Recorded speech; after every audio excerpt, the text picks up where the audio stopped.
Баршаңызға қайырлы күн. Вкусняшка каналына қош келдіңіздер.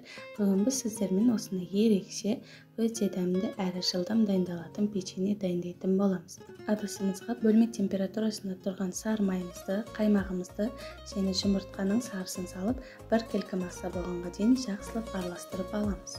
Мен ұн мен қопсытқышты алдын ала електен өткізіп, осылай дайындап алдым. Осылайша аз-аздан қосып, жұмсақ тесто дайындаймыз және міндетті түрде жарты сағатқа холодильникке қоятын боламыз. Енді тестамызды екіге бөліп, дәл видеодағыдай бір келкі жайып, әрқайсысын 8 бөлікке бөліп шығамыз. Ортасына вареный сгущенка салып, дәл видеодағыдай печеньеларымызды конфет түрінде дайындап аламыз.